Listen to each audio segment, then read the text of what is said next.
In front of me is Samsung Galaxy A35, and today I would like to show you how you can download and apply Apple layout on this Android.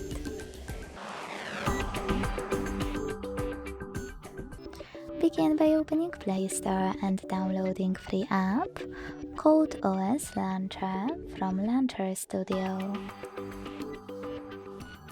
This one. When it's ready, open it. Then hit Get Started.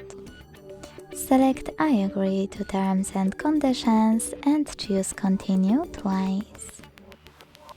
Then select while using the app and allow in all available pop-ups.